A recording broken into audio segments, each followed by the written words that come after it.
இணைந்து ஜெபிப்போம்.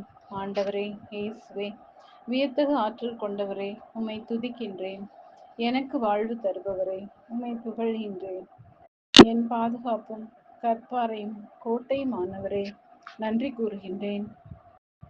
எலிசா நாமானை பார்த்து, ஆனால் அவர் என்னிடம், என் அருள் உனக்கு போதும், வலுவின்மையில்தான் வல்லமை நிறைவாய் வெளிப்படும் என்றார்.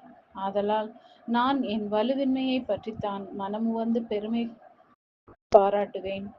அப்போது கிறிஸ்துவின் வல்லமை என்னுள் தங்கும் என்று இன்றைய இறைவார்த்தையில் வாசிக்கும் நான் உம்மை மட்டும் நம்பியிருக்க அருள் தாரும். உமது வியத்தகு செயல்களை எடுத்துரைக்கவும், உம்மில் மகிழ்ந்து என்றென்றும் நிலைத்திருக்கவும் கிருபை தாரும் அப்பா. இயேசுவே, உமது வார்த்தையில் என்னோடு பேசி எனக்கு நம்பிக்கை தந்து என்னை உமது பாதையில் நடத்தும். என் பலவீனங்களால் பல பாவங்களை செய்து உம்மை துன்பப்படுத்திய நிலைகளை எண்ணி மனம் வருந்துகிறேன். இன்றைய நாளில் உமது உண்மையான பிள்ளையாக வாழ கிருபை கூர்ந்து நடத்தும். அஞ்சாதே, நான் உன்னோடு இருக்கிறேன். கலங்காதே, நான் உன் கடவுள்.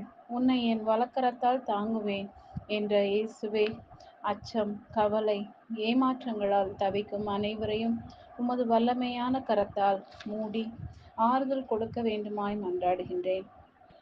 என் அருள் உனக்கு போதும், என் பிரசன்னம் உனக்கு முன் செல்லும் என்ற வார்த்தை இன்றைய நாளில் எனக்கு வழிகாட்டவும், அதனால் இறையன்பில் நம்பிக்கையுடன் நடக்கவும், மற்றவருக்கு உதவி செய்யவும் அருள் தர வேண்டும் என்று அன்பின் பரிசுத்த இயேசுவின் நாமத்தில் ஜெபிக்கிறேன். ஆமேன்.